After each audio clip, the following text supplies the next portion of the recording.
இயேசுவில் அன்பார்ந்தவர்களே, இன்றைய வாசகங்களின் வாயிலாக ஆண்டவர் நமக்கு கற்றுத்தருகின்ற ஆழமான பாடம் கீழ்ப்படிதல். மேலானது கீழ்ப்படிதலே.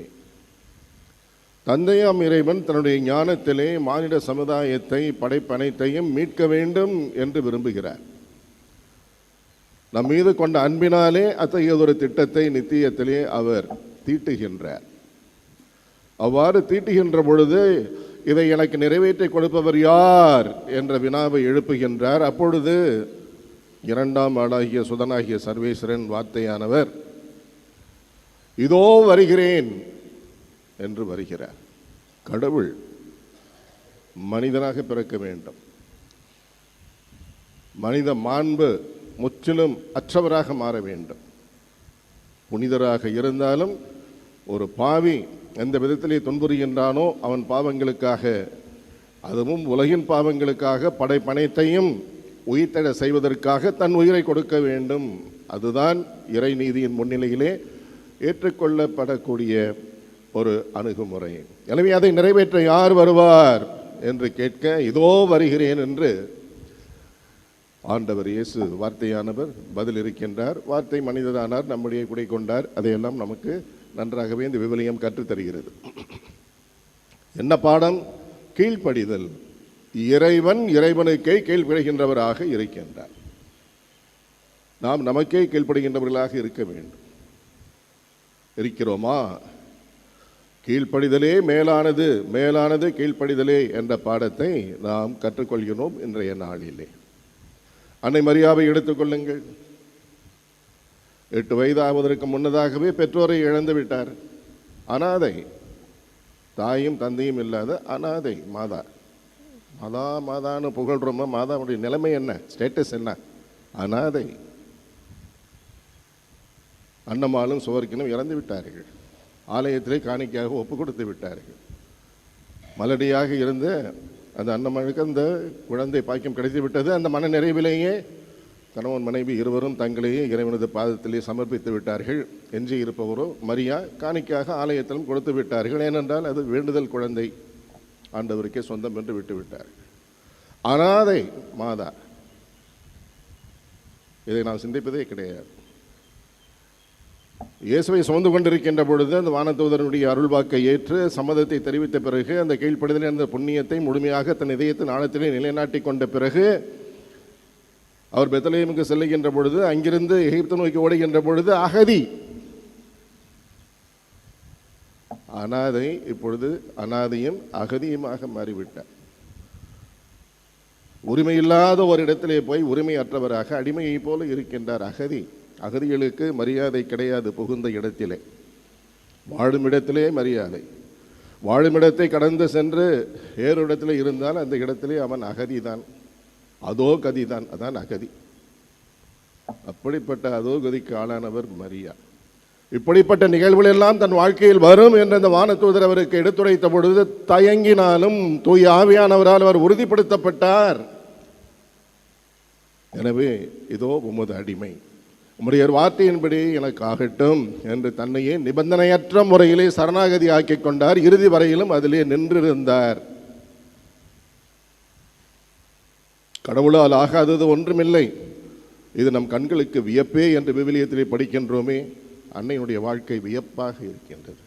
அந்த கீழ்ப்படிதல் எவ்வாறு அவரை ஆரோக்கிய மாதாவாக, நன்னல அன்னையாக உயர்த்தி இருக்கின்றது என்பதை நாம் எண்ணி பார்க்க வேண்டும். அந்த கீழ்ப்படிதல் என்ற அந்த புண்ணியத்தை நான் உங்களுக்கு தருகின்றேன். நீங்களும் என் வழியில் என் மகனின் வார்த்தைகளை கேட்டு செயல்படுவீர்களே என்றால் என்னை போலவே நன்னலம் மிக்கவர்களாக இருப்பீர்கள் என்ற அந்த உத்திரவாதத்தை தருகின்ற தாயாக இறைவனின் தாயை நமக்கு இறைவன் தந்துள்ளார். கீழ்ப்படிதல் தான் அவருடைய மகிமைக்கு காரணம். எனவே நாம் கீழ்ப்படிந்து வாழ வேண்டும். இறைவனுடைய திருவுளத்திற்கு கீழ்ப்படிந்து வாழ வேண்டும். ஏதோ ஒன்றிற்கு கீழ்ப்படிந்து இதுதான் கடவுளின் திருவுளம் என்ற பிடிவாதத்திலே வணங்கா கழுத்தினராக கல் நெஞ்சராக வாழக்கூடாது. அவருடைய கணவர் வளனாரை எடுத்துக்கொள்ளுங்கள். எவ்வளவு கீழ்ப்படிதல் பாருங்கள், எவ்வளவு தியாகம் என்று பாருங்கள் அவருடைய வாழ்க்கையிலே. மரியா அவருடைய சட்டத்தின் முன்னிலையிலே மனைவி, கணவன் தன் மனைவி, மனைவிக்கு அவர் கணவர், அவர்கள் அந்த குடும்ப வாழ்க்கையை முழுமையாக வாழ முடியும். இறைவனுடைய திட்டத்தை நிறைவேற்ற வேண்டும் என்ற அந்த அழைப்பு வந்த பொழுது தங்களை கடந்த நிலையிலே, தங்கள் அடிப்படை உரிமைகளை, திருமண உரிமைகளை எல்லாம் கடந்த நிலையிலே மீட்பராம் இயேசுவை வளர்த்தெடுப்பதிலே தங்கள் வாழ்க்கையை அர்ப்பணித்துக் கொண்டார்கள். தங்கள் இதயத்தை மேலே எழுப்பிக் கொண்டார்கள். அது அவர்களுக்கு தகுதியும் நீதியுமாக அமைந்தது. கீழ்ப்படிதல். உறங்கும் வேளையிலும் அவர் கீழ்ப்படிந்தார். எனவே அவரை நேர்மையாளர், நீதிமான் என்று அழைக்கின்றோம். எனவே கீழ்ப்படிதல் உள்ள ஒரு வாழ்க்கை, அருள் நிறைந்த வாழ்க்கை, இறை அருளால் நிரப்பப்பட்டுள்ள ஒரு வாழ்க்கை, களங்கமற்ற ஒரு வாழ்க்கை, இறைவனுக்கு ஏற்புடைய நறுமண திருப்பலியாக கீழ்ப்படிதல் தான் இருக்கின்றது, மற்ற பலிகள் அல்ல என்பதை திருவிவிலியத்தின் மூலமாக ஆண்டவர் நமக்கு கற்றுத் தருகிறார். இன்றைக்கு வாசகங்களுக்கு வருவோமா? முதல் வாசகத்தில் இஸ்ராயேல் மக்களின் முதலாவது அரசரை சந்திக்கின்றோம். அவர் பேர் என்ன? சவுல்.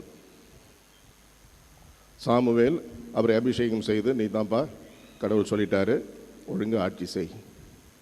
அவர்களுக்கு ஒரு தொடர் பிரச்சனை இருந்து கொண்டே வருகின்றது. மோயிசின் காலத்திற்கு முன்பிலிருந்தே பிரச்சனை இருக்கின்றது இஸ்ராயேல் மக்களுக்கு. என்ன பிரச்சனை அது? அமலக்கையர்கள் என்ற ஒரு இனத்தார், முரட்டு இனத்தவர்கள், தொடர்ந்து அந்த இஸ்ராயேல் மக்களை எங்கெல்லாம் செல்கின்றார்களோ அவர்களை விரட்டி அடித்து துன்புறுத்தி கொண்டே இருந்தார்கள், கொள்ளையடித்து கொண்டே இருந்தார்கள். அவர்களது செல்வாக்கு ஓங்கி விடாமல் மட்டம் தட்டி கொண்டே இருந்தார்கள். இஸ்ராயேல் மக்களால் தலைமுறை தலைமுறையாக அதை தாங்கிக் கொள்ள முடியவில்லை. மோயிசின் காலத்திற்கு முன்னிலை பொழுதிலிருந்தே அந்த துன்பம் தொடர்ந்து வருகின்றது. இப்போ எந்த காலத்துக்கு வந்துட்டோம்? அரசர்களின் காலத்திற்கு வந்து விட்டோம். இன்னும் தொடர்கின்றது. அமலேக்கியர்களுடைய துன்பம், தாங்க முடியாத துன்பத்தை இஸ்ரேல் மக்கள் அனுபவிக்கிறார்கள். எனவே கடவுளும் பொறுமை இழக்கின்றார். கடவுளும் பொறுமை இழக்கின்றார். பொறுமையை இழப்பாரா கடவுள்? என்றென்றும் இரக்கமுள்ளவராக இருக்கின்றார். இரக்கம்தானே அவருடைய மாண்பு என்று சொல்லுகின்றோமே. அவர் பொறுமை இழப்பாரா? இழப்பார். எப்பொழுதும் இழப்பார். அவருக்கு உகந்தவர்களாக ஒருவர் வாழவில்லை என்றால், நான் வாழ்வதுதான் என்னுடைய உலகம் என்று பிடிவாதமாக இருந்தால், அவர்களை இறைவன் என்ன செய்வார்?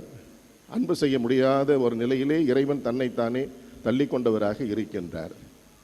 வெறுப்பார். அவ்வளவுதான். எனவே என்ன நடக்கின்றது? அந்த அமலேக்கியர்களை நான் முற்றிலுமாக எடுத்துவிட வேண்டும். இந்த வரலாற்றில் இருந்தே இந்த தரையிலே அவர்கள் வாழக்கூடாது. எனவே கட்டளை கொடுக்கின்றார் சாமுவேல் வழியாக. அது முதலாவது அரசனுக்கு.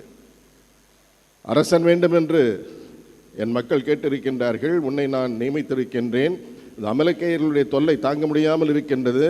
என்னாலும் பொறுமையாக அதை பார்த்து கொண்டே இருக்க முடியவில்லை. என் மக்களின் இரத்த கண்ணீரை கண்டு நானும் என் இதயத்தில் இரத்தம் வடிக்கின்றேன். எனவே நீ சென்று அவர்களை பூண்டோடு அழித்து விடு, நான் உன்னோடு இருக்கின்றேன் என்ற அந்த கட்டளையை சாமுவேல் வழியாக முதலாவது அரசன் இந்த சவுலுக்கு தருகிறார். அவனும் கீழ்ப்படிந்து படையெடுத்து செல்லுகின்றான். அமலேக்கியர்களை வெல்லுகின்றான். திரும்பி வருகின்றான் வெற்றி வாகையோடு. அப்பொழுது சாமுவேல் இறைவாக்கினர் நில்லையா என்று சொல்லுகிறார். வெற்றி வாகையோடு வருகின்ற மன்னனை இறைவாக்கினர் வரவேற்க வேண்டும், ஆசீர்வதிக்க வேண்டும், நீ நீடூழி வாழ வேண்டும் என்றெல்லாம் சொல்ல வேண்டும், இறை ஆசீர்வாதத்தை தர வேண்டுமே, நில்லையா அப்படிங்கிறார். நிறுத்தம். நான் ரொம்ப ஆடிக்கிட்டு வரேன். அதிலிருந்து இறைவன் எத்தனை கோபமாக அந்த முதலாவது அரசனின் மீது இருக்கின்றார் என்பதை அவர் அந்த உணர்ச்சி பூர்வமாக வெளிப்படுத்தி காட்டி, அந்த பகுதியை படிங்க, உணர்ச்சி பூர்வமான பகுதி. சொல்றார், கடவுள் சொன்னது ஒன்று, நீ செய்திருக்கிறது வேறொன்று. என்ன அது? முற்றிலுமாக அவர்களை அழித்து விடு. அவர்கள் மூலமாக எக்காலத்திலும் என் மக்களுக்கு எந்த தொல்லையும் வரக்கூடாது. உன் தலைமையிலே இதை நடத்து. அதை நீ செய்தாயா? நான் எல்லாரையும் அழித்து போட்டு விட்டேன். அந்த மன்னனை சிறைப்பிடித்துக் கொண்டு தான் வந்திருக்கின்றேன். வேறொன்றும் செய்யவில்லை. கடவுளுக்கு நன்றி பலி செலுத்த வேண்டுமே. நான் அங்கே போராடிய பொழுது கொள்ளையடைத்த பொருட்களை எல்லாம் பார்த்தால் மிகவும் செழிப்பான பொருட்களாக இருக்கின்றன. கால்நடைகளை எல்லாம் பார்த்தால் கொழுகொழுகு என்று இருக்கின்றன. நம்மிடத்தில் கூட அப்படிப்பட்ட கால்நடைகள் இல்லை. எனவே அவற்றிலிருந்து சிலவற்றை படை வீரர்கள் எடுத்துக்கொண்டு வந்திருக்கின்றார்கள். இதற்காக கடவுளுக்கு நன்றி செலுத்த இந்த வெற்றியை கொடுத்திருக்கின்றாரே, நான் செய்தது தவறா? அரசன் கேட்கிறான். நீ கீழ்ப்படியவில்லை, எனவே கடவுள் உன்னை உன்னுடைய அரச நிலையிலிருந்து நீக்கிவிட்டார் என்ற தண்டனையை கொடுத்து விட்டார். பரிதாபமான வாழ்க்கை முதலாவது அரசனுடைய வாழ்க்கை. கீழ்ப்படிதல் மேலானது, மேலானது கீழ்ப்படிதலே. ஆண்டவருடைய குரலுக்கு அவன் செவிமடுத்திருப்பானே என்றால் தாவீது அரசர் வந்திருப்பாரா? கேள்விதான். வந்திருப்பார், ஆனால் நிமிஷம் நேரம் காலம் போய் வந்திருப்பார். கீழ்ப்படியவில்லை, அகால மரணம் அடைந்தான் அந்த மன்னன் தன் பிள்ளைகளோடு என்பதை விவிலியத்திலே நாம் படிக்கின்றோம். எனவே மேலானது கீழ்ப்படிதலே. கடவுள் தன் திருவுளத்தை நமக்கு அறிவிக்கின்ற பொழுது அதை நாம் நிபந்தனையற்ற முறையிலே கடைபிடித்து வாழ வேண்டும். ஆண்டவர் இயேசு 5வது பிரிவிலே மத்தேயு நற்செய்தியிலே தெளிவாக கூறுகிறார், உங்கள் நெறிமுறைகள் பரிசேயர்களுடைய மறைநூல் வல்லுநர்களுடைய நெறிமுறைகளை விட உயர்ந்ததாக இருக்க வேண்டும். அப்படி இல்லை என்றால் நீங்கள் விண்ணரசிலே நுழைய முடியாது என்று வலியுறுத்தி கூறுகிறார்.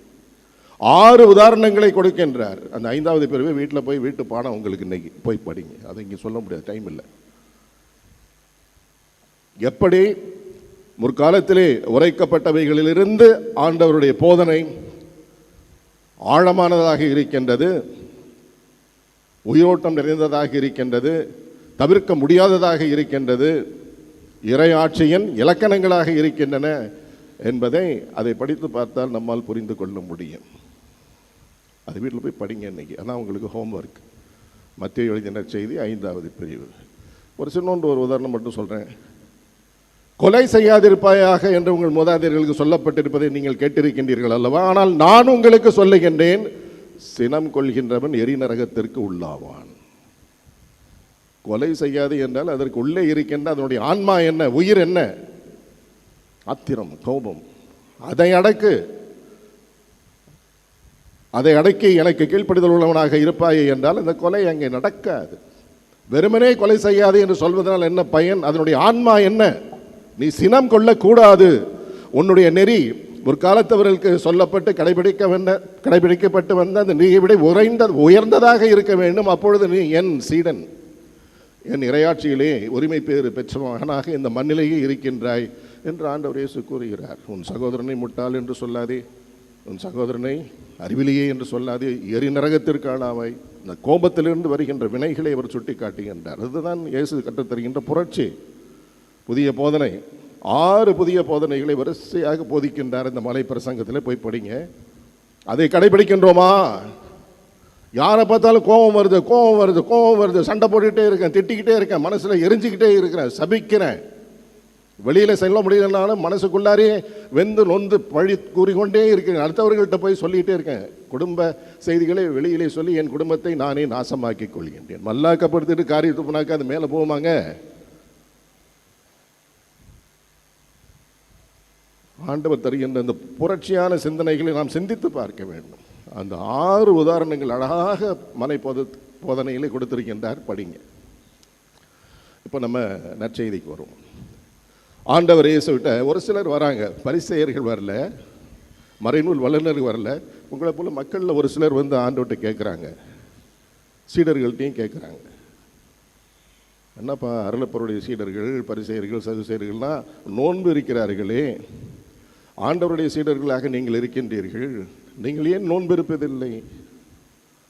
அருமையான கேள்வி. அவர்கள் போய் பரிசேயர் கேட்டிருந்தாங்க, நாங்கள் சொல்கிறோம் தான் சரி, நாங்கள் சொல்கிற மாதிரி செய், போய் நோன்பு இரு என்று எந்தெந்த காலத்தில் எப்படியெல்லாம் நோன்பு இருக்க வேண்டுமோ அதை சொல்லி அவர்கள் மீது சுமத்தி இருப்பார்கள்.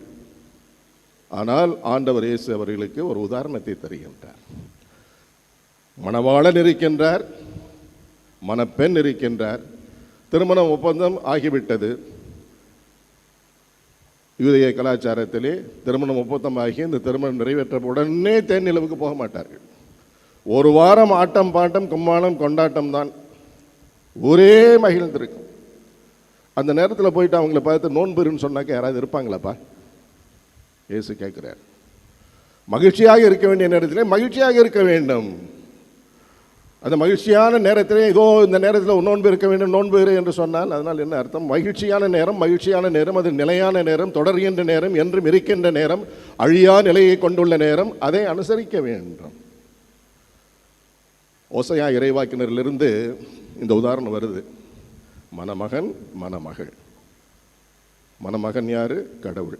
மணமகள் யாரு?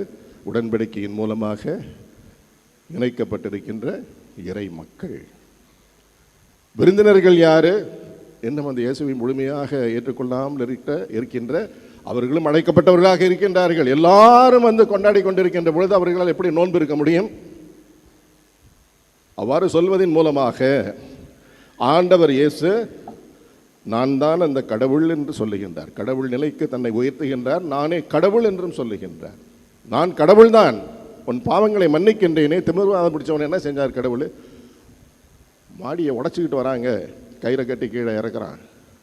மகனே உன் பாவங்கள் மன்னிக்கப்பட்டனன்னு சொல்றாரு. கடவுளால் தான் முடியும்னு அவங்க பேசிக்கிறாங்க. ஆனால் சொல்றாரு, மானிட மகனுக்கு இந்த மண்ணிலே பாவங்களை மன்னிக்க உரிமை உண்டு, அதிகாரம் உண்டு, வல்லமை உண்டு என்பதை நிரூபிக்க நான் உங்களுக்கு சொல்லுகின்றேன். அந்த திரும்ப அதை பார்த்து மூட்டையை கட்டிட்டு வீட்டுக்கு போப்பாங்கிறார். மூட்டையை கட்டிட்டு மான்குட்டி மாதிரி குதிச்சு ஓடுறாங்க. எல்லாரும் இறைவனை வாழ்த்துகின்றார்கள். யாரை வாழ்த்துகின்றார்கள்? இறைவனுடைய பிரசன்னமாகி ஆண்டவராகிய இயேசு கிறிஸ்துவை அந்த முழுமையான மனித வடிவிலும் இறை வடிவிலும் அவர்கள் மத்தியிலே எளிமையாக காட்சியளிக்கின்ற ஆண்டவரும் கடவுளுமான ஆண்டவர் இயேசுவை அவர்கள் வாழ்த்துகின்றார்கள், போற்றுகின்றார்கள் என்று கூறப்பட்டிருக்கின்றது அல்லவா? ஆண்டவர் இயேசு மீண்டும் நானே அந்த மணமகன், கடவுளாக இருக்கின்றேன், நீங்கள் என்னால் அழைக்கப்பட்டவர்களாக இந்த உடன்படிக்கையின் மூலமாக தெரிந்து கொள்ளப்பட்டவர்களாக இருக்கின்றீர்கள். என்னோடு நீங்கள் வாழ்கின்ற பொழுது உங்களுக்கு எதற்கு நோன்பு? மகிழ்ந்திருங்கள். என்னோடு இருக்கின்ற வரையிலும் உங்களுக்கு நோன்பு இல்லை. நோன்பு எதற்காக? பாவ பரிகாரத்திற்காக. மெசியா மீட்பர் விரைவாக வர வேண்டும். நாம் செய்த குற்றங்களினாலே அந்த வருகை தடைப்பட்டிருக்குமே என்றால் அவைகளெல்லாம் நீங்கி நாங்கள் உயிரோடு இருக்கின்ற பொழுதே அந்த மெசியா வந்துவிட வேண்டும், வாழ்வை முழுமையாக தர வேண்டும், அந்த தேனிலவை நாங்கள் அனுபவிக்க வேண்டும் என்ற அந்த நோன்பை கடைபிடித்தார்கள். இதோ மணமகன் நான் வந்துவிட்டேன், உங்களோடு இருக்கின்றேன், நாம் ஆனந்த கொண்டாட்டம் கீழ்ப்படிதலின் மூலமாக கொண்டாடுவோம். நான் என் தந்தைக்கு கீழ்ப்படுகின்றேன், நீங்கள் எனக்கு கீழ்ப்படியுங்கள். அதன் மூலமாக அந்த தேனிலவான வாழ்க்கையை நாம் சுவைப்போம். அந்த தேனிலவு எப்போ வரும்? தீர்ப்பின் பொழுது வரும், பொது தீர்ப்பின் பொழுது வரும். அதுவரையிலும் காத்திருக்கும். எப்படி இந்த மணமக்கள் திருமணத்தில் யூதர்கள் சேர்ந்து விட்டாலும் ஒரு வாரத்துக்கு அவங்க காத்திருக்கணும், மகிழ்ச்சியாக இருக்கணும். அதன் பிறகுதான் அவர்கள் தேன் நிலவுக்கு செல்ல முடியும். அதே போல இந்த மண்ணிலே ஆண்டவரோடு நாம் இருந்தாலும் காத்திருக்க வேண்டும். அந்த தேன் நிலவுக்காக காத்திருக்க வேண்டும். ஆண்டவரோடு ஐக்கியமாகின்ற அந்த நேரம் இப்பொழுது வரும் என்று ஏங்கி அவருக்கு கீழ்ப்படிந்து நடக்க வேண்டும். அதைத்தான் ஆண்டவர் தெளிவாக அந்த உதாரணத்தின் மூலமாக இன்றைய நற்செய்தியிலே சொல்லி நோன்பு என்றால் என்ன என்பதை புரிய வைக்கிறார். இஸ்ராயல் மக்களிலே பலவிதமான நோன்புகள் இருந்தன. ஆனால் ஒரே ஒரு நாள் தான் அவர்கள் நோன்பு அனுசரிக்க வேண்டும். அது கட்டாய நோன்பு. யோம் கிப்பூர் என்று சொல்கின்ற அந்த ஒப்புரவு பாவ பரிகார பலியை என்ன நிறைவேற்றுகின்றார்கள். அன்றைக்கு இஸ்ராயல் முழுவதிலும் ஆடு மாடுகளிலிருந்து மனிதர்கள் எல்லாரும் நோன்பு இருக்க வேண்டும். கட்டாய நோன்பு, பாவ பரிகார நோன்பு. இனிமேல் பாவம் செய்ய மாட்டோம் என்று நல்ல தீர்மானத்தை எடுத்துக்கொள்வதற்கு சாட்சியான நோன்பு. ஆண்டவருடைய அரசாட்சி இந்த மண்ணிலே வர வேண்டும், அந்த இறையரசு மலர வேண்டும். அதன் விளைவாக மாநில சமுதாயம் அனைத்துமே அந்த தந்தையின் ஞானத்திலே வகுக்கப்பட்ட அந்த திட்டத்தின்படி நிறைவு பெற்றதாக இருக்க வேண்டும் என்பதற்காக எதிர்நோக்கி கடைபிடிக்கின்ற நோன்பு அந்த நோன்பு. நிறைய நோன்புகள் இருந்தன. இந்த பரிசேயன் கோயிலில் அகங்காரமாக வேண்டிக்கிறான், வாரத்தில் 2 நாட்கள் நான் நோன்பு இருக்கின்றேன், வருமானத்தில் 10ல் 1 கட்டுகின்றேன், பயிர் தோட்டத்திலே விளைகின்ற வயலிலே விளைகின்றவற்றையெல்லாம் காணிக்கையாக சிறப்பானதை கொண்டு வந்து காணிக்கையாக தருகின்றேன், இந்த ஆயக்காரனை போல அல்ல என்று தன்னைத்தானே உயர்த்தி வீம்பாக பேசிக் கொள்கின்றார். எனவே நோன்புகள் பல உண்டு. 2 நாள் விரதம் பிடிக்கிறேன்னு அவர் சொன்னார்ல, பரிசேயர் பிடிக்கணும் தேவையில்லை. அந்த ஒரே ஒரு நாள் அந்த இஸ்ராயேலன் அந்த நோன்பை ஒப்புரவின் நாளிலே பாவ பரிகார பலி செலுத்தப்படுகின்ற அந்த நாளிலே கடைபிடித்தால் போதும். எனவே நோன்பு நோன்பு என்று திசை மாறி செல்லாதீர்கள். உண்மையான நோன்பு எனக்கு நீங்கள் கீழ்ப்படிந்து நடப்பதே அதன் விளைவு மகிழ்ச்சி. அந்த மகிழ்ச்சியின் உச்ச கட்டம் விண்ணிலே என்னோடு நீங்கள் தேன் நிலவு அனுபவிப்பது தான் ஐக்கியம். அதன் முன்சுவையாக இந்த மண்ணிலே நீங்கள் காத்திருந்து உங்களை மீண்டும் உருவாக்கி கொள்ள வேண்டும், இந்த நோன்பையும் கடைபிடிக்க வேண்டும் என்று தெளிவான நோன்பை பற்றிய இந்த போதனையை ஆண்டவர் கற்றுத்தருகிறார். கற்றுத்தருவதற்கு அதிகாரம் அவருக்கு இருக்கு. அவர் தான் கடவுள், பாவத்தை மன்னிக்கின்ற வல்லமை உடையவர். எனவே அவர் போதிக்கின்றார் என்றால் அதை நாம் உதாசீனப்படுத்த முடியுமா? எனவே மேலானது எது? கீழ்ப்படிதலே. ஆமென்.